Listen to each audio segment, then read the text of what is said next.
Thank you and welcome to Coronavirus as Wisdom Teacher. This is one of the first webinars of this sort that we've done here at Center for Spiritual Wisdom.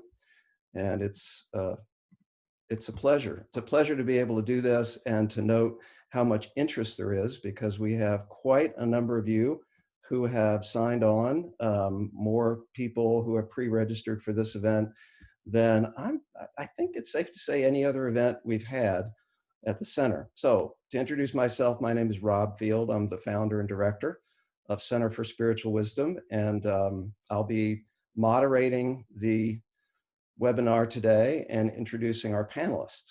And I want to do that very quickly, but we have just a couple of logistics to take care of. The first is that there's really too many other than our panelists and me to be able to have everybody participate in the way some of you are probably accustomed to, with a Zoom meeting of maybe 5 or 10 or 15 or even more, where you can see everyone's faces. And I certainly prefer that.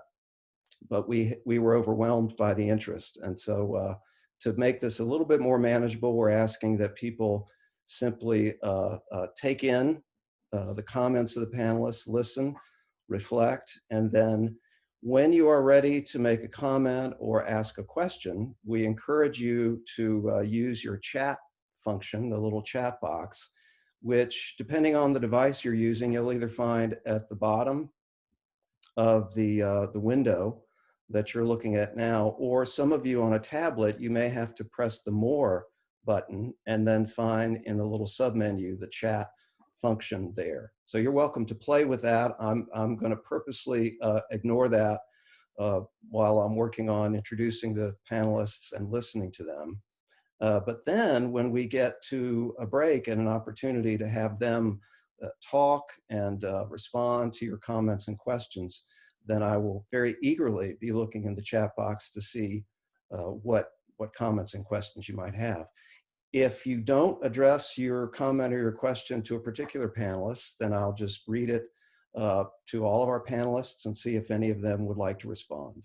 And so that's how that will work. So don't hesitate at any point. If you have a thought or a comment, you don't want to forget it, feel free to just type it in. It won't interrupt the flow at all, and use the chat box for that purpose.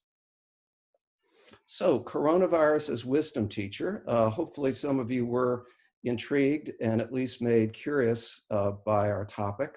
And I'd like to begin by just saying that wisdom obviously is a word very important to us here at Center for Spiritual Wisdom, because we chose that as the last word that you hear when we talk about our organization. Center for Spiritual Wisdom, as I like to say, not the Center of Spiritual Wisdom. Presumptuous enough, perhaps, to have an organization called Center for Spiritual Wisdom.